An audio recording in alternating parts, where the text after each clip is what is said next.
Vai, deixa eu chamar o pessoal que tá lá. Oi? Vai testar o som, né? Vou falar para ver testar o som.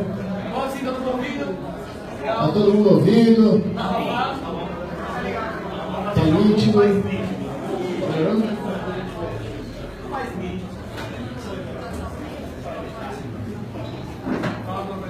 Alguma coisa aí? Alguma coisa aí? Eu estou testando se o som tá nítido. Tá todo mundo ouvindo o som? Tá.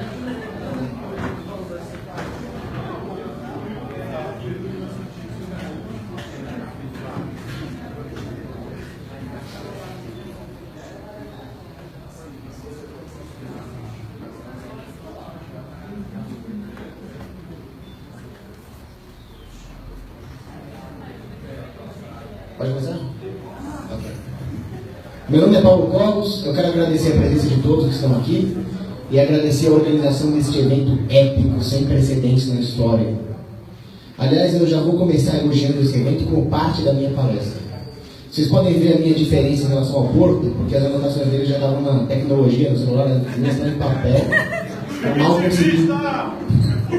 Eu mal consegui imprimir e aqui colocar no slide, não sei qual. Roger Scruton, ele fez 3 pontos explicando por que os conservadores devem se preocupar com cultura. E é exatamente o que nós estamos fazendo aqui. O primeiro ponto é que a humanidade é cultural. As nossas relações, as atividades de uma civilização são culturais. Cada geração remete a valores culturais de gerações anteriores. Do contrário, a sociedade teria que começar do zero a cada nova geração. São valores culturais, técnicos, morais, políticos que sustentam a civilização. Esse conservadorismo cultural mantém a civilização funcionando e é preciso que ele seja sempre alimentado. O segundo ponto, esse é muito importante para a palestra, é que as políticas que os empreendedores políticos do establishment promovem se valem da cultura. O empreendedor político, ele precisa perscrutar a cultura de uma sociedade para parasitá-la. Da mesma forma que o empreendedor perscruta as necessidades do mercado para prover bens e serviços. Isso é bom. No caso da política é ruim. Mas se nós tivermos uma cultura forte, nós podemos diferenciar o que é cultura do que é uma política pública que está se valendo da cultura para moldar a sociedade. Esse é um ponto muito importante. E o terceiro, é claro, sempre tem aquele falso conservinho que vem falar que os libertários só se preocupam com a economia. Ou até a esquerda usa esse argumento. Nós temos que tirar esse argumento deles e falar, não, A prova de que nós estamos preocupados com cultura é esse evento. Nós estamos aqui justamente lidando com isso. E o tema da palestra é como e por que a esquerda perverte a cultura e a arte. Por que eles querem fazer isso? Primeira coisa, nós temos que entender algo óbvio. Arte conceitual não é arte. Se eu pegar uma tela branca, fizer um rabisco e colocar numa mostra, isso não é arte. Nós temos que ter a coragem de falar que o rei está nu. Não é possível. Se chega numa exposição de arte conceitual, o cara está olhando para um quadrado verde com um risco laranja e falando: nossa, mas isso remete a todos os anseios do homem diante da opressão capitalista? Não, isso é só um quadrado laranja com risco no meio. E nós temos que falar isso. Então não se preocupem se você chegar numa exposição de arte conceitual. Eu estou falando conceitual porque existem bons artistas modernos e contemporâneos como nós vimos hoje. Mas eles não aparecem porque eles são boicotados pelo sistema. Então, não se preocupem se vocês virem arte conceitual e não entenderem nada. Porque como disse Paul Joseph Watson, don't worry if you don't get anything from modern art, because there is nothing to get. É isso. Mas a nossa, não se preocupe porque não tem nada para entender. Então é uma obviedade que uma lata de cocô não é arte, mas a nossa civilização está esquecendo de coisas óbvias. A existência da existência.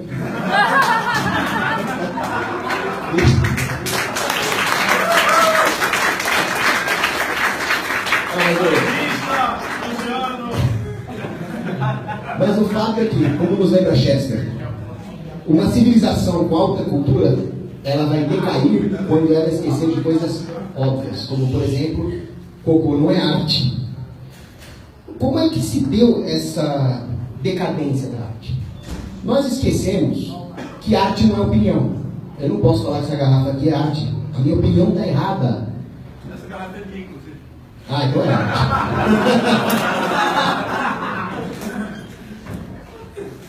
O historiador da arte, Jacob Rosenberg, diz: a arte não é opinião.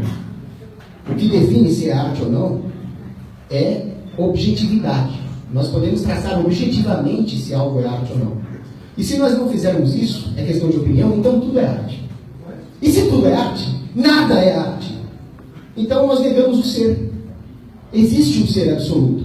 Ao negar o que é arte e o que não é, nós negamos o ser e assim nós negamos o homem.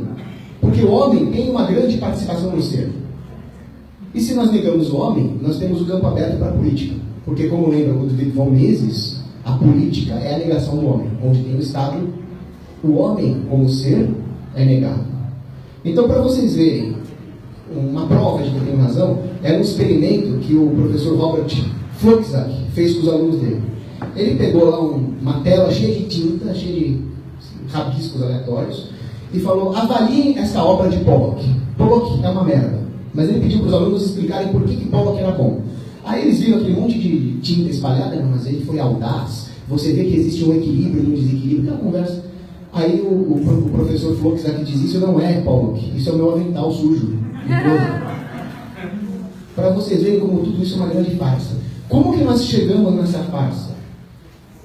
Houve uma decadência filosófica. Tudo começa com o fato de que foram os gregos que entenderam o que vem a ser arte. Então, Sócrates, lá atrás, percebeu que não existe uma distinção entre o bom e o belo. O bom é o belo. Tem até uma frase da Audrey Hepburn que demonstra um pouco disso. Perguntaram para ela como é que ela faz para manter os cabelos bonitos naturalmente. E ela respondeu: deixa uma criança brincar com eles todo dia. Então é mais ou menos isso que Sócrates quis dizer. E mais, Sócrates dizia que a função da beleza é fazer o homem transcender, alcançar uma verdade. Uma verdade boa, portanto uma verdade moral. Então, Platão, comentando Sócrates, diz: a arte, como manifestação, como atividade humana, ela precisa ter um astro metafísico no plano das ideias, um ideal ético. Então, existe uma relação fortíssima entre a ética e a estética.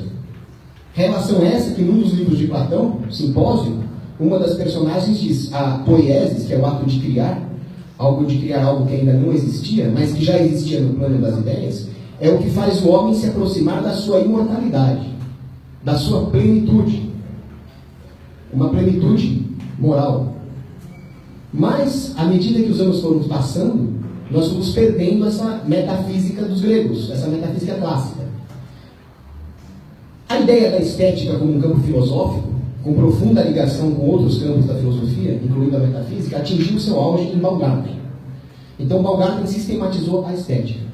O problema é que depois do Baumgarten, as ideias iluministas foram contaminando a sociedade. Começa com o nominalismo, passa pelo iluminismo e nós abandonamos a metafísica. Nós entramos na era do regime poético. O regime poético é a ideia de que a estética não é mais um ramo da filosofia. Ela é sinônimo de atratividade. Alguma coisa que agrada os sentidos. Uma coisa que eu acho bonitinha, em outras palavras. Tudo isso foi reforçado pela falsa filosofia. O Porto vai me bater daqui a pouco. Pelo Kant. O subjetivismo kantiano. A ideia de que não, beleza é o que você acha bonito. Foi aí que nós começamos a perder a noção do que é estética. Não adianta você achar que a Erundina é bonita, porque ela não é aquele bicho. Pelo amor de Deus. Hã?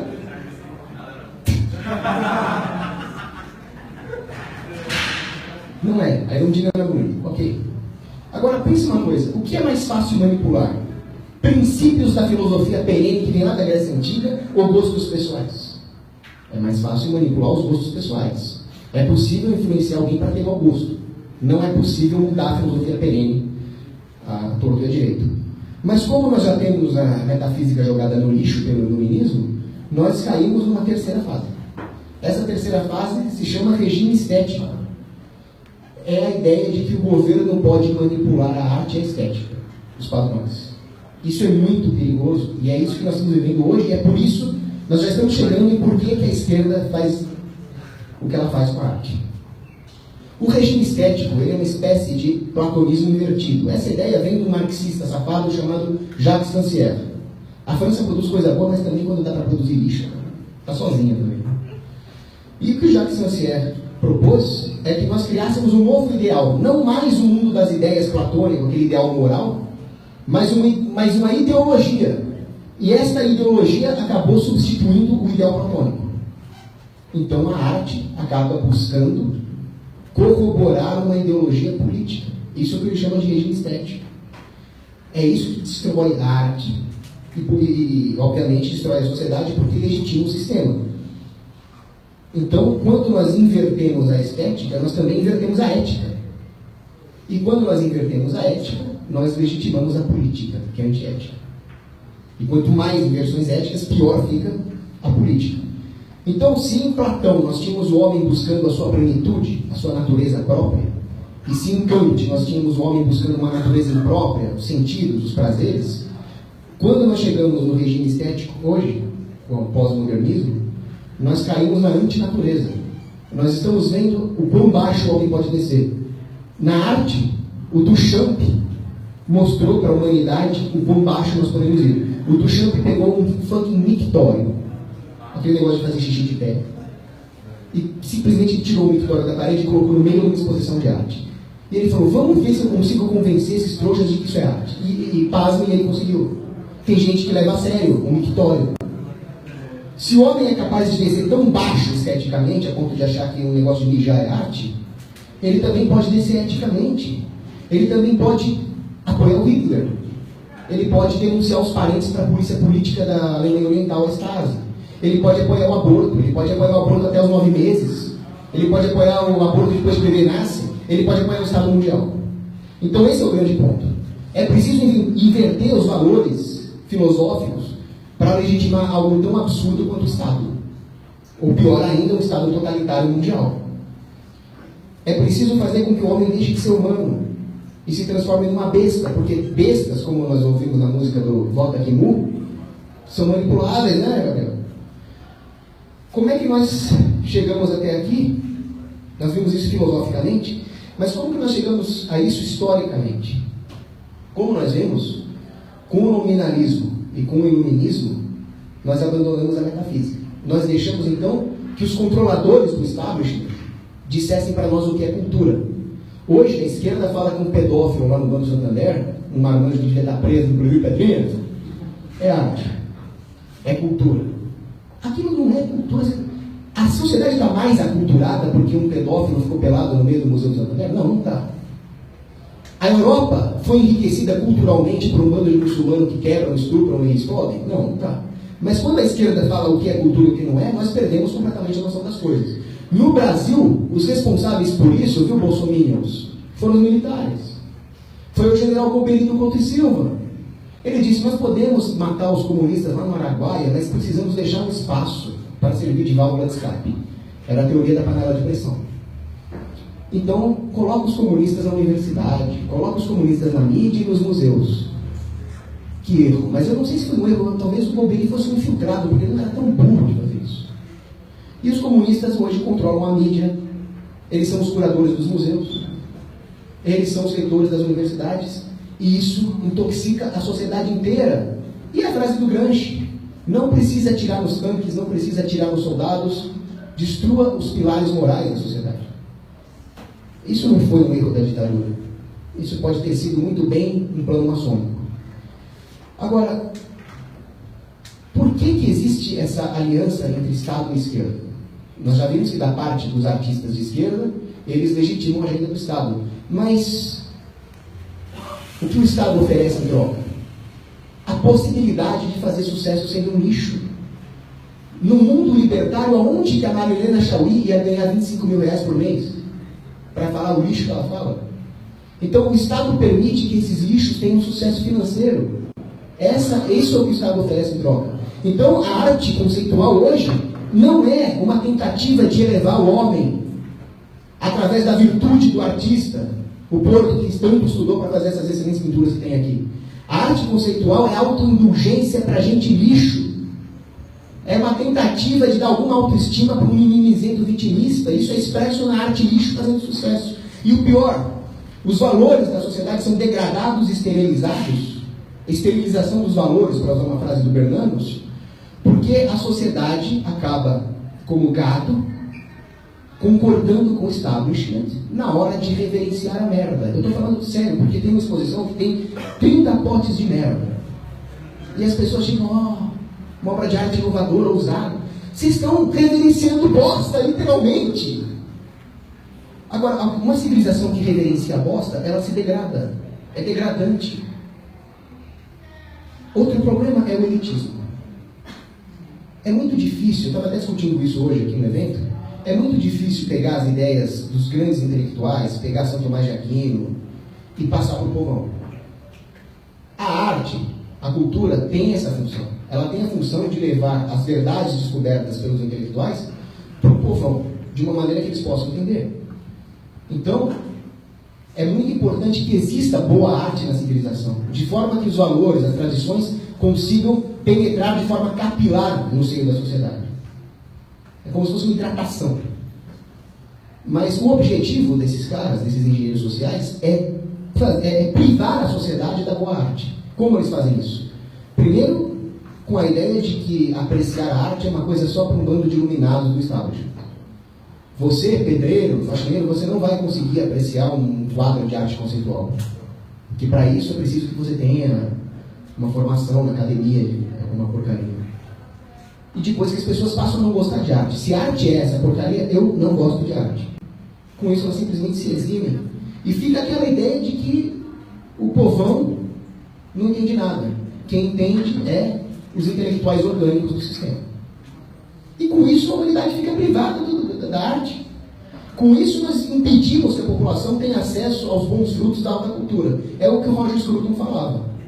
A falsa erudição, o modernismo, ele cria uma muralha de falsa erudição em torno da alta cultura. O povo fica desaculturado, e o povo desaculturado é frágil, é vulnerável à engenharia política. Eu sempre digo que existem dois tipos de erudição. A erudição humilde, que reconhece que o homem do campo, analfabeto, tem uma sabedoria natural e busca aprofundá-la. E existe a sabedoria arrogante, a erudição arrogante, aquela erudição que tenta criar um universo paralelo, uma esquizofrenia, Sartre, esse tipo de coisa. E é essa erudição arrogante que a arte conceitual está promovendo hoje no mundo. Se vocês olharem, por exemplo, cadê o slide? Aqui, ó. Dá para ver um pouco da arquitetura aqui e daquela igreja ali, Catedral de Colônia. Onde está isso agora? O fato é que nós somos bárbaros, vivendo das migalhas de uma civilização próspera que nos precedeu. É uma constatação bem chocante, mas é verdade. Em 1888, na França, surgiu uma expressão chamada fim de século. O fim de século se referia ao abandono das tradições morais e sociais, à perda dos parâmetros da boa cultura e da boa arte. E tudo isso surgiu no momento em que houve um certo retorno a uma estética conservadora. Porque o século XIX foi o século que sucedeu a Revolução Francesa, foi o século onde teve revoluções liberais, de 1830, 1848, e com todas as atrocidades que esses progressistas cometeram. Então houve uma certa tendência a voltar ao conservadorismo. Houve a restauração dos Bourbon, Napoleão III, mas não era a mesma coisa. Quem cunhou essa expressão fim de século percebeu isso. A estética não estava mais a serviço de uma metafísica, de algo mais elevado, mas ela era um mero instrumento de prazeres hedonistas e de baixos apetites. E o hedonismo, ele se degrada. Realmente, toda essa volta da estética conservadora na França durou até 1914, e aí veio a Primeira Guerra Mundial e estragou tudo. E não sobrou nada. Não era para ser vulnerável dessa forma, mas é. Por quê? Por mais que você tenha uma estética conservadora, se ela não está a serviço da metafísica, ela está vulnerável à física, ao mundo. Um outro problema foi o romantismo. O romantismo teve coisas boas, sem a menor sombra de dúvida. Mas o romantismo, ao mesmo tempo, ele contribuiu historicamente para a degradação da arte, quando ele apelou por uma emoção desordenada. O problema dos românticos foi não entender o que é a virtude da caridade, a virtude da caritas. O amor, em outras palavras. Eles não entenderam que amor é uma escolha racional. Para nós católicos, uma escolha racional iluminada pela graça, mas é uma escolha racional. Sem o uso da razão, você não consegue amar. Então aquela ideia de que os bichinhos amam não é verdade. Eles acharam que amar é uma emoção. Então eles passaram a exigir mais ser amados do que amar. Com essa inversão da cultura romântica, outras áreas da sociedade foram contaminadas. A economia, por exemplo. Para nós, estudiosos da escola austríaca, é muito importante entender que primeiro precisamos produzir para depois consumir. Então, essa ideia romântica de que não, nós precisamos ser amados, emoções, se reflete em outros campos. A ideia de que nós, e com isso, a ideia romântica de que o que importa são as emoções, eles acataram todo o discurso da esquerda de que a economia de mercado nos coisifica, nos transforma em coisa. Aí vem a crítica do George Lukács ao capitalismo, quando ele diz, não, o capitalismo não produz arte de verdade porque ele não procura as emoções. Olha o discurso romântico. Ele procura o lucro, eles são materialistas. Eles promovem uma reificação, a transformação do homem em coisa. Isso só é verdade se nós vivermos num regime corporativista, como nós vivemos agora. Não no capitalismo. Mas, com esse discurso, passou-se a defender que a arte fosse promovida por um establishment com o apoio do Estado, que financiasse a arte com dinheiro dos impostos. Aí começa a degradação a passos acelerados. Mercado de arte sempre existiu. O artista, desde a Idade Média até antes, ele era financiado por mecenato, por mecenas. Então o artista era contratado pela igreja, o artista era contratado por um doge lá em Florença, durante a Renascença, para fazer o retrato da família dele. Mas era mercado porque havia um critério de seleção. O doge não queria um retrato mal feito da família dele, a igreja não ia querer uma arte porca que não aumentasse a fé dos fiéis. Mas quando isso é financiado pelo Estado, pelos impostos, perde-se o critério. Qual é o critério que você vai usar para dizer que aquela arte é boa ou não? O critério vai ser o que o Estado quiser. Até dizer que o cara peladão lá é arte. Então, mais uma vez, nós tínhamos a ideia platônica de arte. A ideia da arte como uma manifestação humana na busca de um ideal. O problema é que esse establishment descartou Platão e pegou a pior ideia do Aristóteles. O Aristóteles tem coisas boas, mas ele tinha uma ideia absurda, um intuicionismo, que dizia que a escravidão é justificável para fazer boas obras de arte. As pirâmides do Egito. É uma ideia repulsiva, é uma ideia estética, porque a escravidão é feia, esteticamente falando. Uma outra ideia era a perfeição teleológica de Nietzsche. O que é isso? O Nietzsche dizia que toda a sociedade existe para que alguns poucos super-homens, supermentes, tivessem a máxima perfeição possível. Então, o resto, em outras palavras, o resto da sociedade que se dane, o importante é que aquele Uberman que seja perfeito. É uma ideia absurda, porque um Uberman que vive da expoliação coletiva do resto da sociedade não é um Uberman, ele é um comunistinha de merda. Mas o John Rawls, que é outro comunistinha de merda, pegou essas duas ideias do Aristóteles e do Nietzsche para finalmente concluir que a sociedade não consegue produzir arte. Só o Estado consegue. O Estado precisa financiar as artes. Com isso, nós temos várias consequências nefastas. A primeira é a seguinte: as pessoas só vão se dar ao luxo de ir ao museu se elas tiverem que comer. Ninguém vai estar passando fome, com um monte de dívida para pagar, com o nome no Serasa que o Ciro vai tirar. Falei, bom, o que eu faço agora? Acho que eu vou apreciar um pouco de Botticelli. Não. As pessoas têm que ter recursos. Apreciar a arte é uma virtude. As pessoas precisam cultivar essas virtudes. O amor à arte é uma virtude que faz parte do próprio processo artístico. No momento que o Estado tira isso, vai ter menos arte. Principalmente se nós falamos de arte boa. Porque o Estado está tirando recursos da subsistência para investir naquilo que ele chama de arte. É óbvio que sem um critério, sem um incentivo para que o cidadão cultive as virtudes necessárias para apreciar a boa arte, nós vamos ter uma produção muito diminuída da verdadeira arte. Uma outra coisa é a distorção da ideia de perfeição. Então, se o mercado não consegue produzir a arte perfeita, a Uberman da arte, deixa o Estado produzir. O Estado vai nos levar à perfeição. Agora, vamos pegar a economia da Public Choice, a escola da Public Choice. O Estado é um agente auto-interessado, minimizador de esforços. Se cabe ao Estado nos prover a perfeição, ele não vai prover a perfeição. Ele vai baixar o critério para definir o que é perfeição. Então vai ficar cada vez mais lixo. A ideia de perfeição é inatingível. Quando Raymond Aron escreveu o livro O Ópio dos Intelectuais, ele disse: a perfeição que os utopistas planejam para a sociedade é inatingível. Então eles vão baixar o critério. E eles vão, inclusive, distorcer completamente. Eles vão dizer que a perfeição é a própria engenharia social, nominalmente falando. Nós vamos perder todos os parâmetros reais. E só o que for nominalmente definido pelo Estado vai ser encarado como perfeição. Com isso, a verdadeira perfeição, que é aqueles seres imperfeitos, nós, cheios de erros, e mesmo assim nós buscamos um ideal de perfeição, mas não conseguimos, mas mesmo assim tentamos, isso é a beleza da imperfeição, vai ser substituído por uma falsa perfeição ditada pelo Estado. Esse é o impacto do investimento do Estado em arte. É muito pior do que o efeito econômico dos impostos, provavelmente dito. Uma outra coisa que pode acontecer é que o charlatão agora, ele vai ter todo um aparato, toda uma distorção do arcabouço social à disposição dele. Com isso vão se criar bolhas insulares. Para os íntimos, panelinhas. A panelinha dos artistas de esquerda.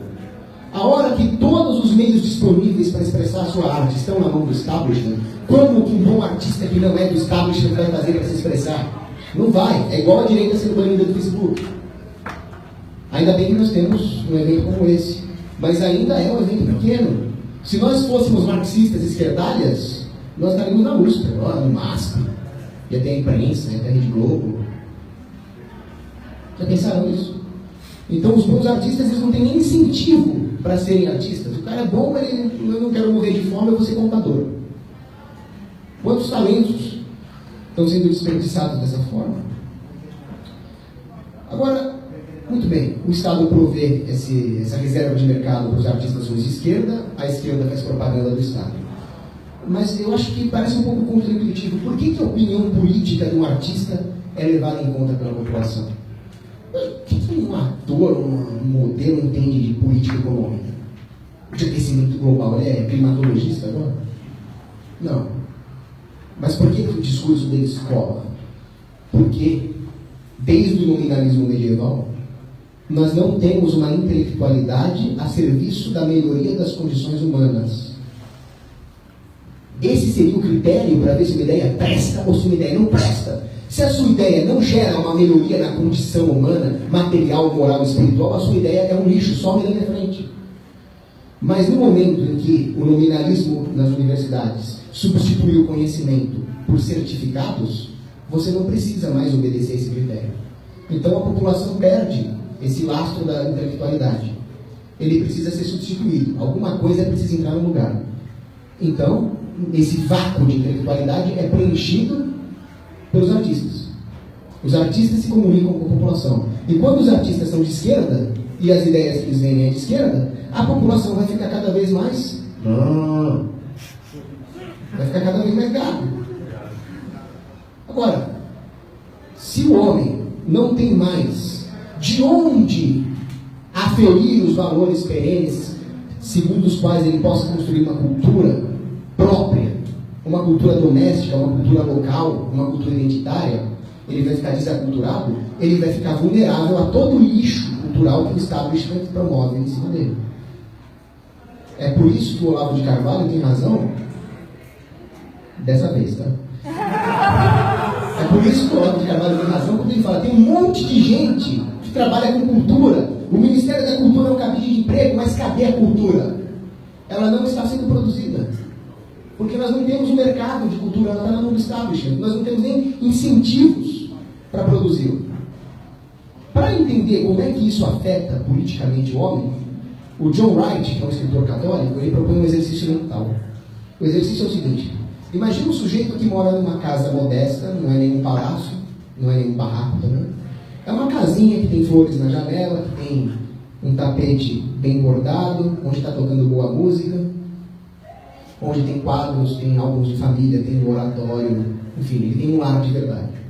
Agora imagina um cara que pode ser até mais rico que ele, mas ele mora num apartamento clean, pós-moderno, cheio de escultura da Tomi Otaki, aquele lixo, tocando funk. É um inferno. Qual desses dois tem mais chance de resistir contra ordens absurdas do Estado? E do outro lado, qual deles tem mais chance de mugir a hora que o João Dória quiser fazer uma biometria obrigatória para o eleitor? Pronto, acabou. Acabou, pô, a ideia. Quanto trabalho quando vai chegar na comissão, ok? Agora, tem mais uma coisa. Eu falei da casa do cara. Se vocês forem olhar, os melhores museus de arte que vocês vão encontrar hoje estão nas casas das pessoas. Você chega naquela casa da sua bisavó, ali tem um monte de arte boa. Por quê? Porque a casa é um ambiente privado. Isso é a prova de que a propriedade privada melhoraria o nível da arte. Porque o ambiente mais privado que nós temos, que são as casas, é onde você tem maior probabilidade de encontrar um ambiente aconchegante com boa decoração. E é isso que a esquerda tem tirado do pobre.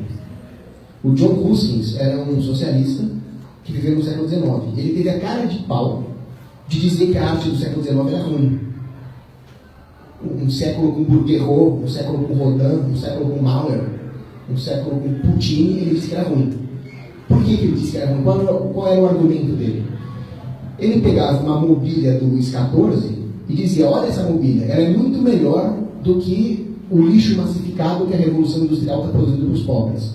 Só que a Revolução Industrial produzia bons mobiliários, boas molduras de quadro. Só que não dá para comparar com uma monarquia absoluta. Realmente a mobília do Luís XIV era melhor. Mas o ponto é, o mercado ele vai elevando as condições materiais e até espirituais dos pobres. Mas, com a comparação desonesta que ele fez, ele dizia que o capitalismo era ruim, que a Revolução Industrial era ruim. E qual o objetivo dele de tudo isso? É destruir o mercado. E se destrói o mercado, ele priva os pobres de tudo. Ele priva os pobres até de ter uma boa mobília em casa. Porque a mobília é um produto do mercado, da indústria.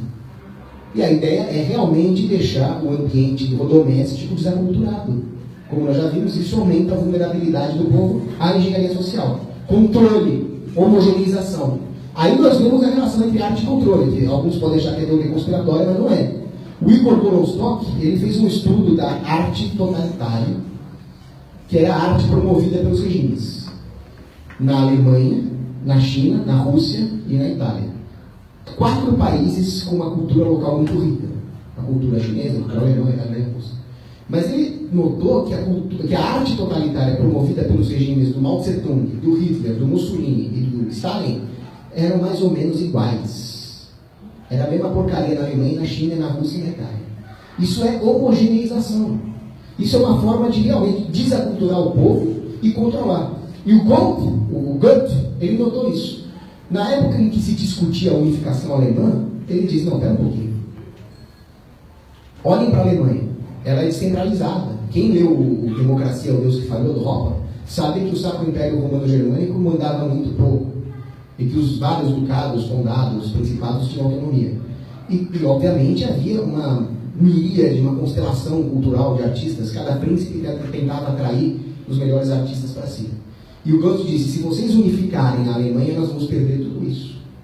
E um povo que vai perder tudo isso vai ficar ainda mais vulnerável a esse processo, né, de formação de grandes blocos. Unificar a Alemanha, deu o que deu. Aí disse, não, mas espera aí. Se nós unificarmos a Alemanha, nós não vamos ter uma cultura alemã mais forte? A União Europeia não vai deixar uma cultura europeia mais forte? Não.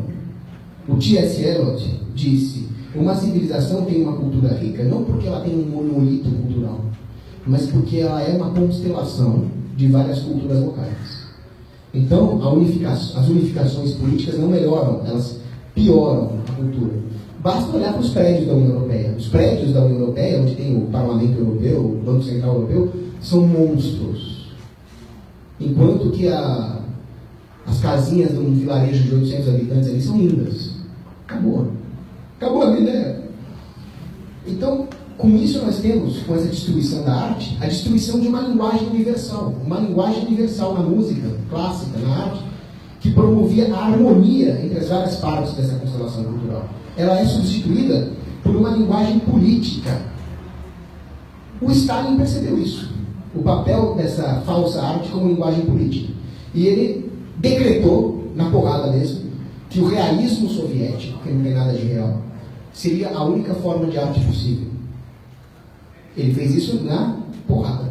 É interessante a União Soviética, né? Porque o nominalismo na sua máxima potência, um decreto estatal de qual é a única forma de arte aceitável, se chamava realismo.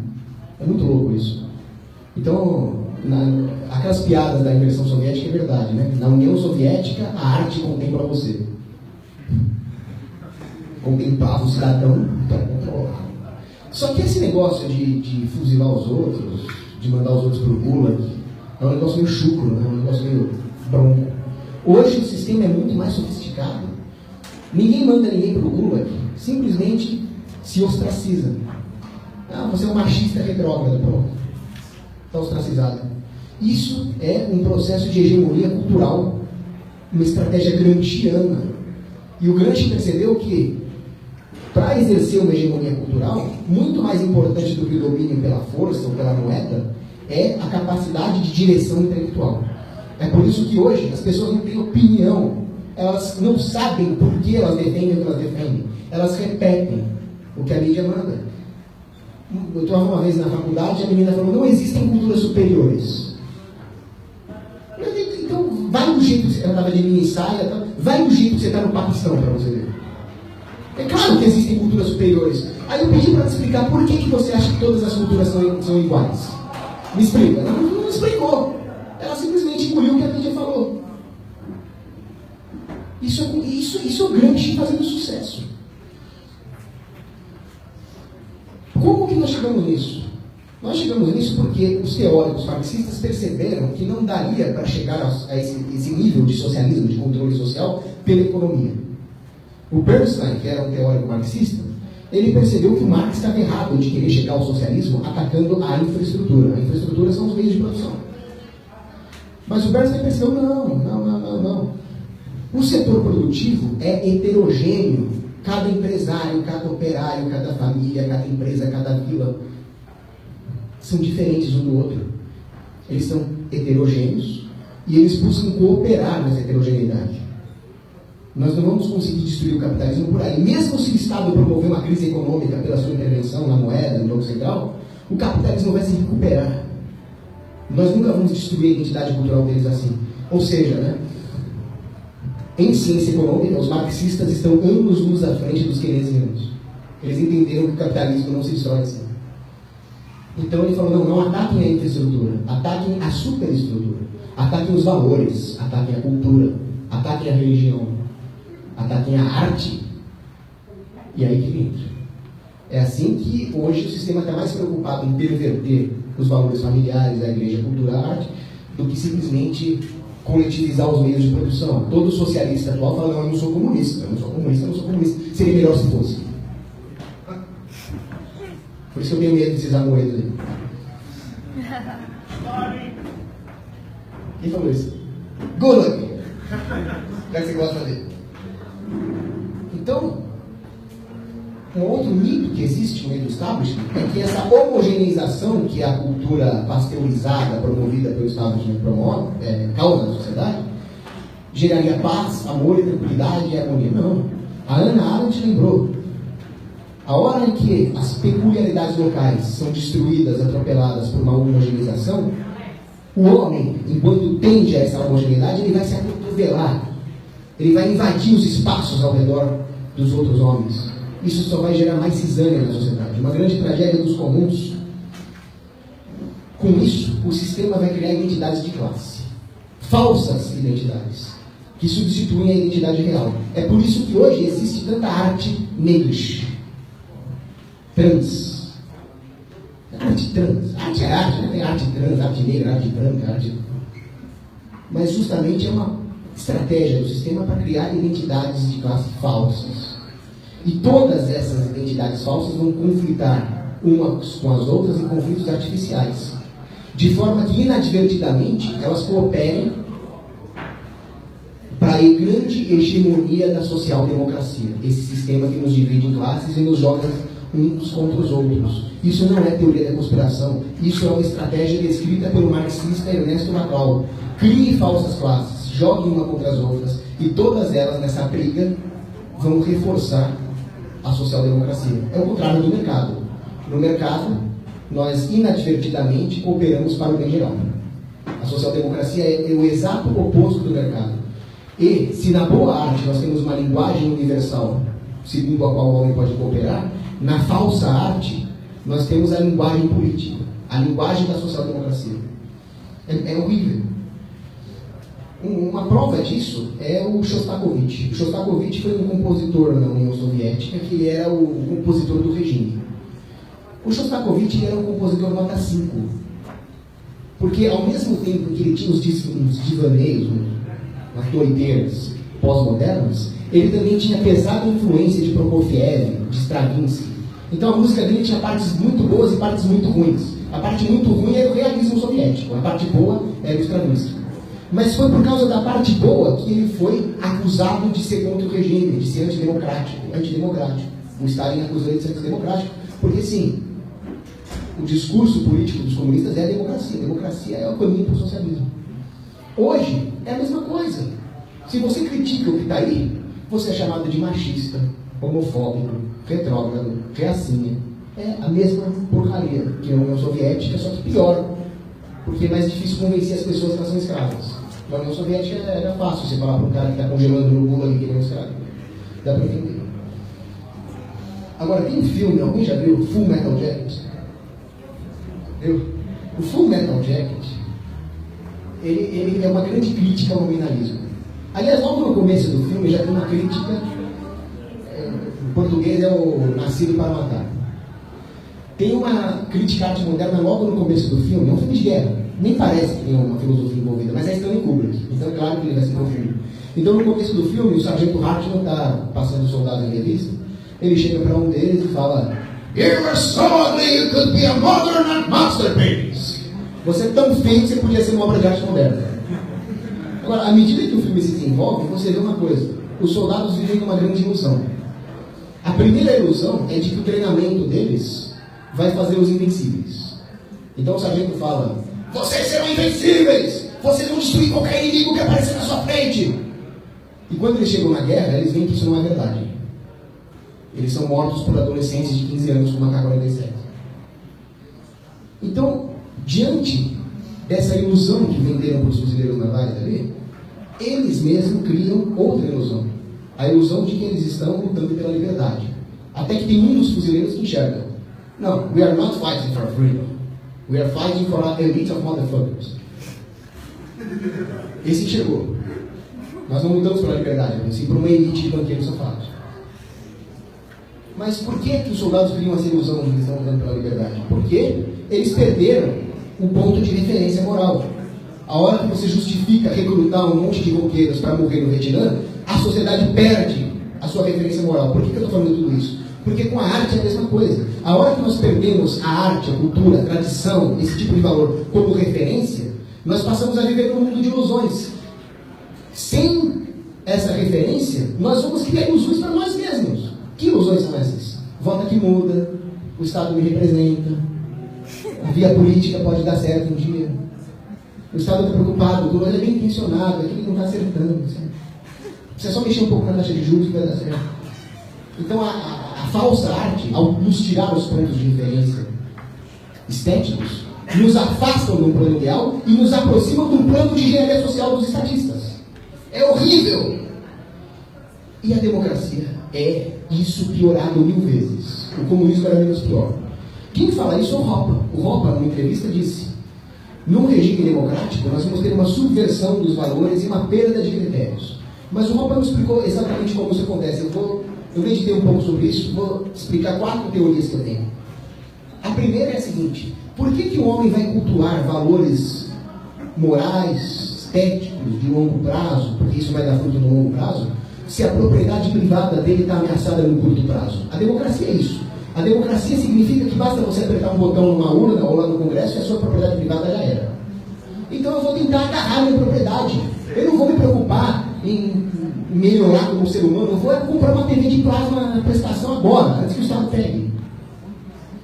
Outra coisa, nós temos incentivos numa democracia não para construir valor.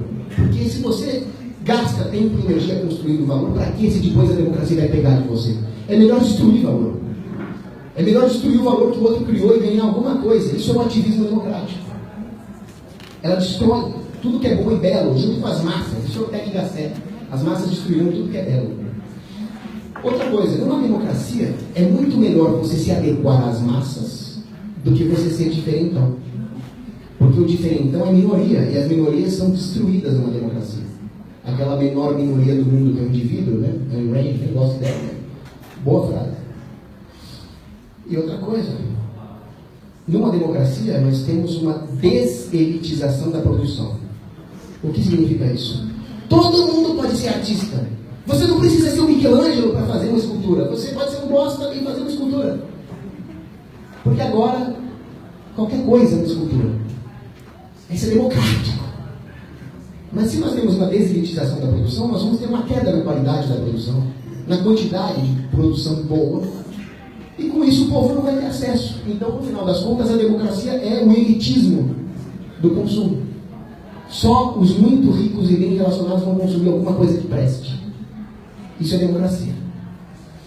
O Ropa dizia: o homem, ele procura a verdade, a justiça e a beleza. Isso é um atributo natural do homem. E ele vai procurar a beleza não só numa obra de arte, mas nas instituições. E então o homem vai enxergar a beleza do libertarianismo, por exemplo, do anarcocapitalismo. Para o homem não enxergar a beleza do mercado e achar que política é boa, achar que democracia é bela, ele precisa primeiro ter os seus padrões estéticos pervertidos. Esse é o papel da arte conceitual. E finalmente, para concluir a minha crítica à democracia, pense no seguinte: a arte, ela é acessível à pessoa comum em certo grau. É possível que um homem sem nenhuma formação artística, alguém que não faça parte do establishment, ouça Mozart, veja uma pintura do Botticelli e fique realmente impressionado. Se ele quiser ir além, se ele quiser mais fruição, ele vai ter que estudar. Para entender um paraíso perdido de Milton, ele vai ter que estudar Virgílio, vai ter que estudar a Bíblia. Então ele precisa buscar um aperfeiçoamento cultural. Numa democracia, como eu disse, isso não faz sentido. É preciso buscar o acúmulo material imediato antes que o sistema te pegue.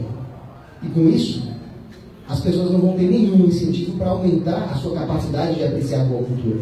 Então a democracia aumenta a própria vulnerabilidade do homem a esta farsa que é a arte conceitual. Aí existe também uma coisa que quem é religioso aqui vai concordar muito comigo. Existe uma relação entre ateísmo e a arte ruim e entre religião e arte boa. Não precisa acreditar em Deus, mas você pode ser um ateu, entrar numa catedral gótica e você vai ver o que eu estou falando. A igreja não fez isso à toa. Isso é para elevar a fé. O próprio Paulo Francis falava, eu sou ateu, mas quando eu escuto Bach, eu acho que tendo a mudar de ideia. Ou Wagner. É Wagner? Bom, Wagner. A diferença está na distinção entre a arte humilde e a arte arrogante. Uma arte que se submete aos princípios perenes, aos padrões estéticos preconizados pela escolástica, pela filosofia clássica, ela vai ser uma boa arte. A arte que acha que ela pode inventar um universo paralelo vai ser uma arte lixo. Isso está em Mateus, no Evangelho de Mateus, capítulo 23, versículo 12. Aqueles que se humilharem serão exaltados. Então, a arte ruim é uma arte ruim porque ela é uma arte arrogante. Ela acha que ela se basta em si mesma, que ela não precisa estabelecer um diálogo entre o homem e o transcendente. Então, o cardeal Nicolas de Cusa, lá no século XV, ele disse: a arte não é a arte final, a arte em si. A arte em si é Deus. A arte é uma comunicação entre o homem e Deus, ou entre, os ateus podem dizer, entre o homem e alguma aspiração mais elevada. Mas não é o que os comunistas defendem. Os comunistas, como o Lukács, eles preconizam outra coisa, que o artista cria um universo paralelo. Eu não me refiro aqui a um artista exercer a sua criatividade. Se um artista inventa uma nova forma de fazer boa arte, ele não está inventando um universo paralelo. Ele está descobrindo algo que já existia antes da criação, o plano das ideias platônicas. É isso que nós perdemos. O que o Lukács preconiza é realmente chamar um imenso bloco de concreto de arquitetura. É realmente chamar uma cama mal arrumada de arte. É isso que ele inventou. Essa é a arte arrogante. Mas isso não tira a beleza, isso não tira a transcendência, isso não tira as melhores aspirações humanas? Tira. E é isso que o Estado quer. O Estado ateu procurava fazer com que o homem fosse realmente ateu. Numa cidade soviética, aqueles blocos do Corbusier, o cara vai ser ateu mesmo. Quem que eu estou vendo esse mundo de merda? Deus não permitiria isso. Então ele vai tender a ser ateu sim. Ou pior, ele vai tender a ter a sua religião estável. É horrível. Agora, o que a igreja diz sobre isso? A igreja diz que o artista deve dividir com a humanidade o seu poder criativo. E não desolar a humanidade com arte feia. Tolkien dizia que o artista tem que ser um co-criador. Ele tem que criar algo que eleve o homem. Nós temos que ser guardiães da beleza do mundo, dizia o Papa Paulo VI. Esse papel não cabe só ao artista, cabe ao apreciador de arte. Resguardar a boa arte não é só o artista, é o espectador. Nós temos a obrigação de falar: isso aqui é uma boa arte, isso aqui é uma porcaria. É isso que Paulo VI disse. E o Pio XII disse: rechacem a arte que nega a arte. Outra coisa importante que a religião ensina, em Salmos, o Salmo 150, diz: louvai a Deus com o som da trombeta, louvai-o com a lira e a cítara, louvai-o com os tímpanos e as danças, louvai-o com a harpa e a flauta. Isso aqui não é um discurso religioso. O que ele está nos ensinando é que a arte tem a função de servir o homem, de causar deleite no homem, e que ela requer sacrifícios. O artista bom é um artista que estuda a sua arte. É um artista que realmente vai fazer um bom trabalho do ponto de vista técnico. Então, depois da tribulação, que é o estudo, o trabalho cansativo, o Michelangelo demorou 3 anos para fazer Davi, vem o deleite, vem a recompensa. A ideia da esquerda é dissociar trabalho, tribulação de recompensa. Então, pega uma rocha, um caminhão, ele joga a rocha e pronto, é arte. Pronto, acabou. Isso é muito tóxico para a sociedade. Então, sem essa ideia metafísica de um plano ideal para onde o homem possa ir, não vai ter uma metaética. E se não vai ter uma metaética, nós temos todo o caminho aberto para o totalitarismo. O homem só se submete ao regime totalitário se ele deixar de ser homem. Me refiro à mulher também, ao ser humano. Então, o escritor católico John C. White disse: o homem procura uma verdade para saciar a mente, uma virtude para saciar a consciência e uma beleza para saciar a alma. No momento em que esses parâmetros se perdem, ele vai se bestializar e se tornar controlável. No final das contas, a arte é um prenúncio do belo supremo, aquele que na sua segunda vinda virá destruir as potestades. Nós podemos começar a destruir as potestades dos principados, do governo, agora. Agora. Tem um marxista desgraçado também, que era inclusive apoiador do Mao Tse-tung, que era o Alain Badiou. E ele disse: é melhor não fazer nada do que fazer alguma coisa que torne visível aquilo que a tradição filosófica diz que existe. Ele era um inimigo da boa filosofia. E ele disse para os artistas não fazerem nada. Ele conseguiu, porque a arte conceitual não é, os artistas não fazem nada mesmo. Colocar uma tela e jogar tinta é não fazer nada, é obedecer o maoísta, o Alain Badiou. Exemplos: arquitetura moderna. A arquitetura moderna, Niemeyer, por exemplo, é um lixo, não dá nem para morar naquilo. Eu já vi gente falando que Niemeyer era um bom arquiteto, mas era um péssimo filósofo político. É o contrário, ele era um grande filósofo político, filho da puta. Ele era um mau arquiteto. As cidades deixam de se tornar acolhedoras, a cultura se degrada, logo a cidade se degrada. E aí uma teoria minha: se as cidades se degradam e o homem perde aquela relação com o meio onde ele habita, com o seu entorno, ele vai perder o senso comunitário.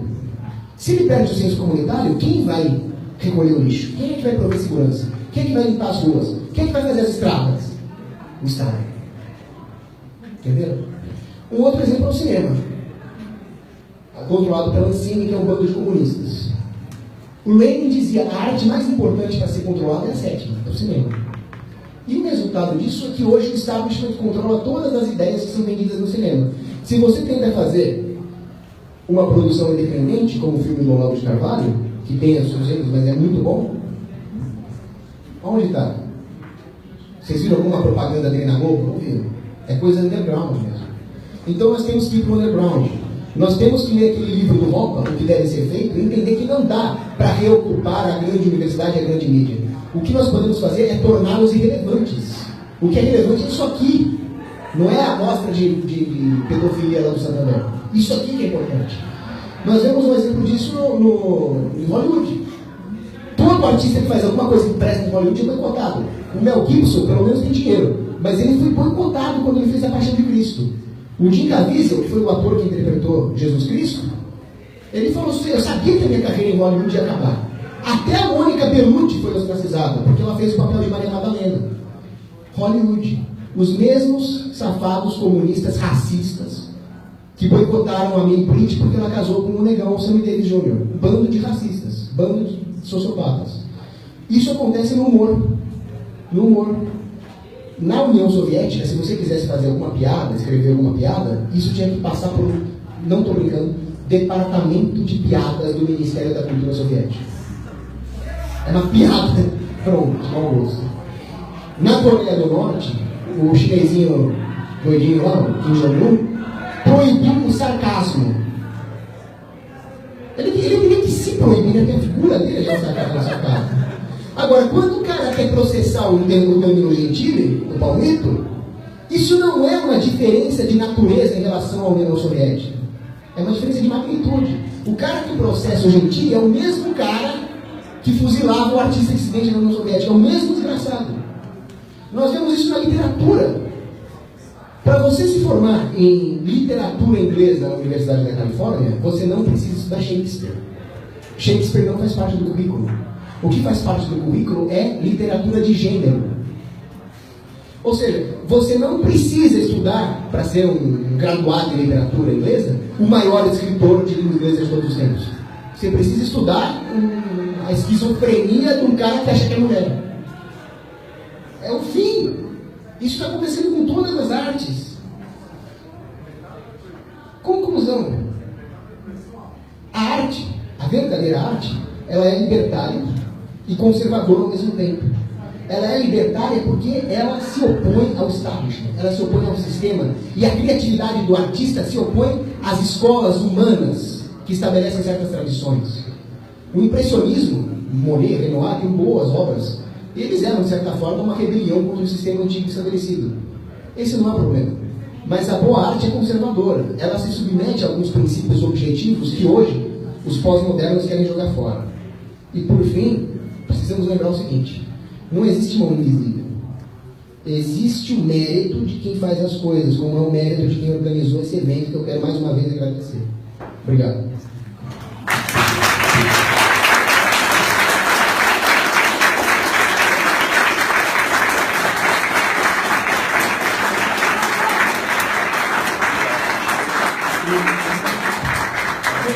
Perguntas? Tá, então a gente tem um tempo para perguntas. Sim. Vai ter mesa redonda aqui. Eu vou fazer uma pergunta porque eu fiquei um pouco desconcertada quando você disse que o romantismo colocou o sentimento à frente de qualquer outra coisa. Mas você incluiria nisso Werther, Goethe, ou o Guarani, ou a música de Chopin? Como eu disse, o romantismo tem manifestações excelentes, como essa que você citou. Mas existia uma filosofia do romantismo, e a filosofia do romantismo continha erros. Um dos erros é não entender que o amor é uma escolha racional. Eles achavam que o amor era uma emoção. Eles iam muito para o lado da emoção. E as emoções são importantes. Mas as emoções, existem dois tipos, as desordenadas e as ordenadas. O papel da razão não é se colocar acima da emoção, como se ele fosse mais importante. O racionalismo. O racionalismo não ganha dinheiro. Mas o papel da razão é filtrar o que é uma emoção desordenada e o que é ordenado. O romantismo, ele desfez um pouco essa distinção. Então, para o romantismo, o amor é a sensação de se sentir amado, é o oba-oba. Com isso, eles queriam que a sociedade inteira se submetesse a esses caprichos. O resultado disso no campo político e econômico foi a ideia de que essas artes deviam ser subsidiadas. Mas aí não é uma questão de achar que existe algum problema estético na obra do Guarani, O problema é fazer desse erro filosófico uma verdade. Cristiano Pior. Você não acha que é muito mais do que o erro do romantismo, é um erro de separar o amor ágape do amor eros? E aí Sim. nasce essa querela que você está colocando? Perfeito. Exatamente isso. Os gregos faziam as distinções de amor. Então eles tinham várias palavras para o que hoje a nossa sociedade fala é amor. Amor é qualquer coisa. Eu amo chocolate, eu amo abacate. Abacate é mais que amor ágape, né? É amor mesmo, né? Mas os gregos tinham várias palavras para definir, porque os gregos sabiam da importância dessa distinção. A língua é importante. Então os gregos tinham a filia, tinha o eros, que era o amor erótico, e tinha o ágape. O ágape não tem nada a ver com amor erótico, nem com gostar, que é a filia. O ágape é o dom de si, que é uma escolha racional. Então, perfeito comentário. Os românticos, eles tornaram nebulosa essa distinção. Érico, aliás, sua camiseta aí é isso aí. É nóis, começou a bola toda, cara. Continuando. No momento que você falou sobre os militares estão tentando controlar a cultura brasileira. Sim.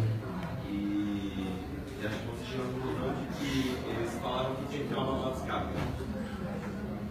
Só que tem um porém. Você falou que uma válvula de escape, isso na mídia e isso da cultura. Na verdade, eu acho que é diferente, porque pessoas de certa ideologia política têm uma tendência a escolher certas profissões, inclusive jornalismo. Por isso que eu trabalho com TI, eu encontro muito reaça, né? Eu sou muito cara de neocon, porque a profissão de TI atrai as pessoas.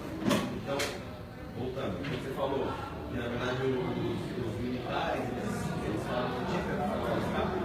Na verdade, você não acha que não tinha um controle sobre isso porque as pessoas da área de jornalismo, da mídia em geral e de cultura, inclusive, por sua grande maioria são de esquerda e pouco, entendeu? Não tem como controlar isso. Quando eu falo mídia ou cultura, por exemplo, as pessoas são de esquerda. Então, eu vou discordar um pouco do que você falou pelo seguinte: a tomada da universidade, o aparelhamento da universidade, da grande imprensa, é uma estratégia da escola de Frankfurt, que vem antes dos próprios militares. Então isso ia ser feito. Agora, qual era o papel dos militares? Ou eles liberavam, eles regulavam o mercado, fazendo que o próprio mecanismo de mercado extirpasse essa raça de desgraçados lá de dentro, ou, pode não soar muito libertário, mas eles entravam com tropa de choque ainda e se porrada dos comunistas. Não teria nada contra isso também, como o Erasmo Dias fez lá na PUC. Mas o companheiro Silva não fez nenhuma das duas coisas. Os militares criaram a ideia do currículo preconizado pelo Estado e, ao mesmo tempo, não desceram a porrada dos comunistas. Então, o que eu discordo do que você falou é que algumas profissões atraem certo perfil ideológico. Eu não diria isso, mas eu diria que, à medida que a sociedade se torna mais materialista, a direita acaba tendendo para profissões de exatas ou aplicadas, práticas. E à medida que a esquerda toma os meios de produção de ciências humanas, eles acabam ficando com isso mesmo. E a direita comete um erro muito grave quando eles falam que humanas é coisa de esquerda, miçangueiro, maconheiro. Eu sou miçangueiro e não sou de esquerda. Eu sou de humanas, não sei nem a mamãe que cuida dos meus backups, que eu não sei mexer. Mas eu não sou de esquerda. Então, eu não acho que naturalmente existiria essa distinção profissional. Quantos bons sociólogos, filósofos de direita, libertários existem? Vários.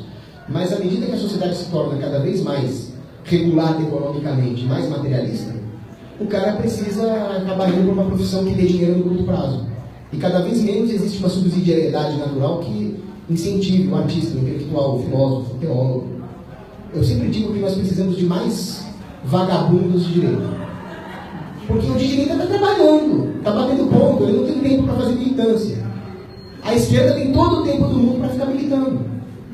Porque não existe uma economia suficientemente saudável, complexa e subsidiária para inverter essa situação. Então, eu concordo com você que isso existe, mas eu não acho que é natural.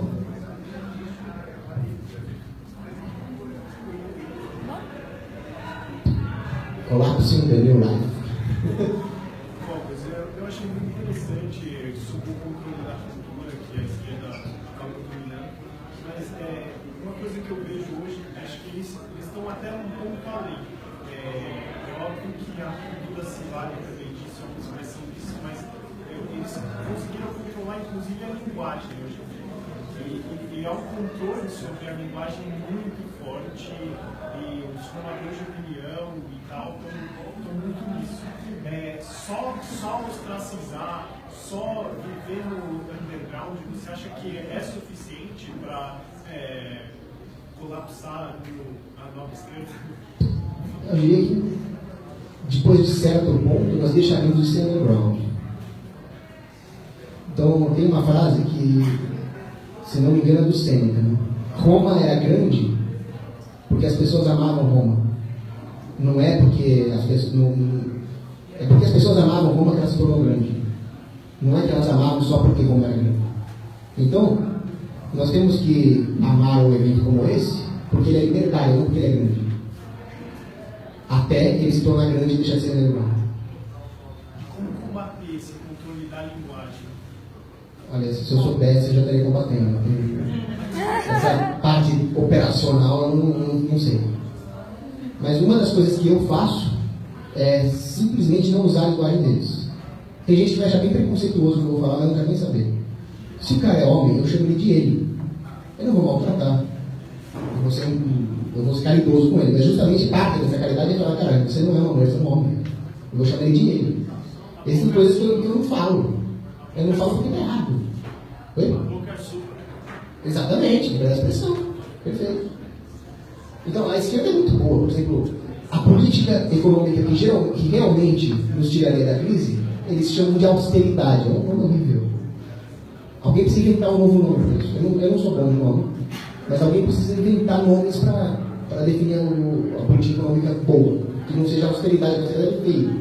Eu acho anarcocapitalismo feio também. Porque anarco desagrada a direita e capitalismo desagrada a esquerda. Né? É difícil. Só tem a gente, né? Mas eu procuro me revelar em relação à linguagem. Uma hora você citou, eu não lembro bem, o músico russo, que tinha referências do moderno e também do passado. É o Shostakovich. Isso. E E a parte do passado era o que ele refletia melhor na obra dele. Uma coisa que eu noto muito nas artes hoje, principalmente cinema, que eu estudo, é que os cineastas atuais, eles pararam de querer reverenciar, vamos dizer, alguém bom do passado. Eles querem ser, por exemplo, um novo super-homem, um novo grande cineasta que surgiu. E não exaltar a obra de alguém que ele entende como um bom cinema. Isso eu compreendo com alguns outros críticos de cinema ou até de outras áreas, o próprio... agora me fugiu o nome, mas vários críticos comentam isso. Quando uma arte perde a sua referência do que é bom e todo novo artista quer ser o grande cara, a arte perde. E eu queria saber assim, de você, você pensa disso e se você concorda, como a gente pode, assim, criticar essas más artes, não só porque não tem referência, mas que são umas porcarias mesmo, e mostrar o que é arte, vamos dizer, num processo não de longo prazo, mas um processo duro para mostrar que essa arte é ruim. Muito bom comentário. Pensa numa analogia com a física. Vamos supor que em vez de subir no ombro de gigantes, eu falo assim, não, Einstein não presta para nada, Newton não presta para nada, Copérnico não presta para nada, eu vou criar uma nova física. Certamente ia ser uma física lixo, certo? Que não ia ter nada a ver com a verdade física do universo. Com a arte é a mesma coisa. Se nós jogamos todas as tradições no lixo, ela vai ser uma arte lixo. Significa que nós devemos ter uma obediência cega à tradição? Não. Mas até para exercer a criatividade de uma forma revolucionária, é preciso obedecer a alguns princípios. Agora, a sua pergunta, como demonstrar isso? Eu não sei, mas eu acho que o homeschooling é uma boa forma. Porque uma criança é capaz de diferenciar o que é boa arte ou não. Você já viu um bichinho de pelúcia pós-moderno? Não existe. Você pega um monte de pelúcia encolada e fala, isso aqui é um ursinho. Não é um ursinho. A criança sabe disso. Então o homeschooling, o pai ensinar isso para o filho, é um excelente caminho, eu acho. E só, agora eu lembrei mais uma dessa oportunidade da linguagem. Eu nunca falo imposto sobre alguma coisa. Eu falo imposto contra alguma coisa. Que o poder de taxar, o poder de destruir.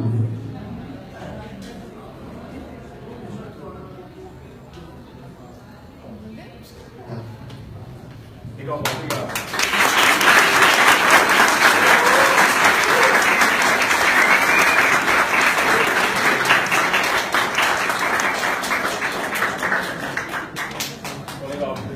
Legal, pessoal. Agradecer mais uma vez, né, ao Paulo pela presença, pela palestra.